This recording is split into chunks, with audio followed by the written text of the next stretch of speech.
안녕하세요, 신작가입니다.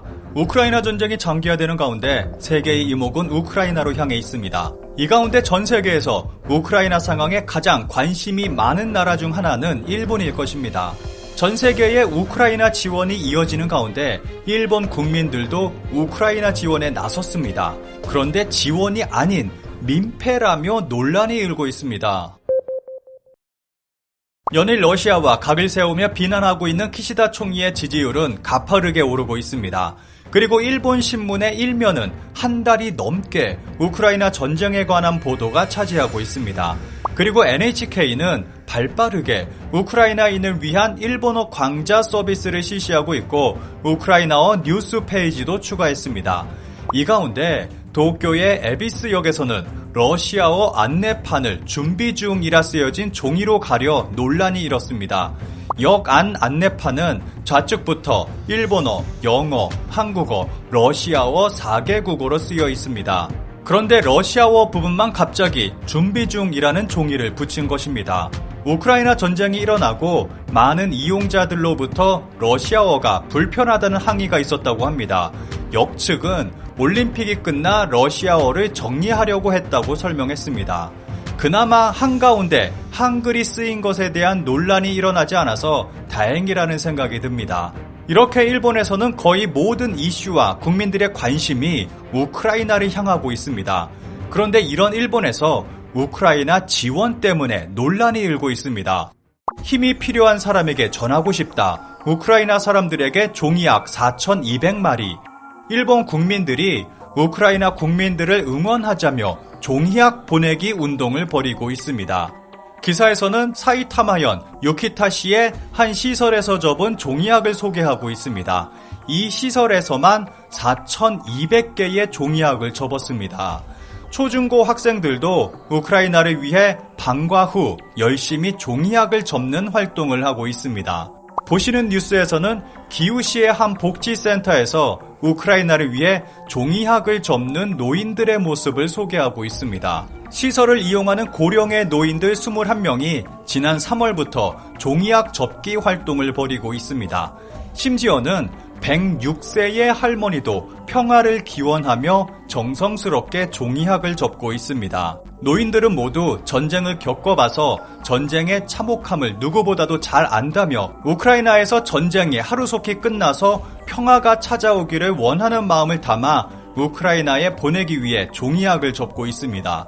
이런 종이약이 일본 전국에서 만들어지고 있다고 생각하면 굉장히 많은 양이 될 것입니다. 그런데 일본에서 이러한 종이약 접기가 논란이 되고 있습니다. 일본, 우크라이나 여러분 지원 물자 가져왔어요. 우크라이나, 우와 배가 고팠어. 의류, 의약, 식량이 부족했었다고. 일본, 자 여러분 일본인의 마음을 받아주세요. 우크라이나, 일본 여러분 고마워요. 일본, 자 컨테이너를 공개합니다. 우크라이나, 띠용 이게 뭐야. 현재 일본 SNS상에는 이런 글들이 넘쳐나고 있습니다.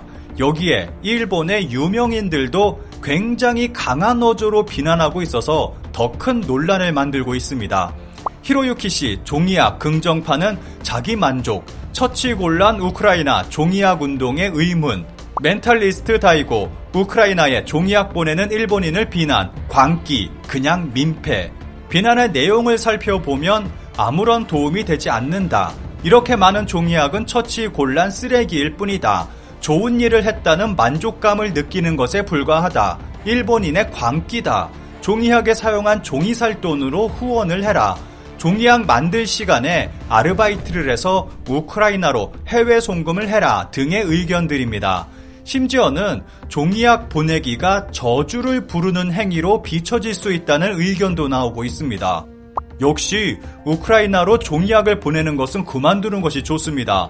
받아도 곤란하다는 것도 있지만 유럽에서 학은 죽음을 부르는 새로 불길한 상징이기도 해서 현재 전시 중인 우크라이나에 보내는 것은 신뢰가 될 가능성이 높습니다. 종이약 찬성론자들 사이에서는 정성을 보내는 거다. 왜 이런 정성까지 무시하느냐라는 목소리를 내고 있습니다.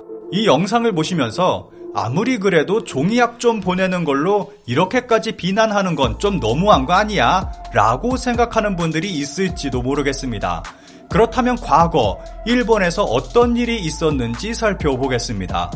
코로나가 막 시작됐던 2020년 일본의 한 초등학교에서는 코로나로 고생하는 의료인들을 응원한다며 34만 개의 종이학을 의료업계에 보낸 일이 있었습니다. 당시 일본에서도 아이들을 동원해서 아무 쓸모없는 일을 했다며 크게 논란이 일었습니다. 후쿠시마 지역에서 대지진이 일어났을 때도 후쿠시마 주민들을 응원한다며 일본 전국에서 종이학 보내기 열풍이 불었습니다. 그렇게 모인 종이학은 상상을 초월하는 양으로 창고를 가득 채우고도 넘칠 정도였습니다. 이 종이학들은 현재 어디에 있는지 아무도 알지 못합니다. 일본에서는 재해 등의 일이 벌어지면 언제나 등장하는 것이 종이학입니다. 크게 이슈되는 것일수록 더 많은 사람들이 참여하고 더 많은 종이학이 만들어집니다. 현재 일본에서 가장 크게 이슈되는 것은 우크라이나 전쟁입니다. 한 달이 넘게 대부분의 일본 신문 1면을 장식하고 있는 것이 우크라이나 전쟁 관련 보도입니다. 이렇게 일본 전 국민의 관심을 받고 있는 가운데 얼마나 많은 양의 종이학이 만들어질지 예상조차 하기 힘듭니다. 그리고 일본의 종이학을 전달받은 우크라이나의 반응도 궁금해집니다. 종이학을 보내는 마음, 정성은 충분히 이해할 수 있습니다. 그런데 적당히를 넘어서면 오히려 민폐가 된다는 것을 일본이 잘 보여주고 있습니다. 일본은 기본적으로 정신이라는 부분을 굉장히 중요시하는 나라입니다.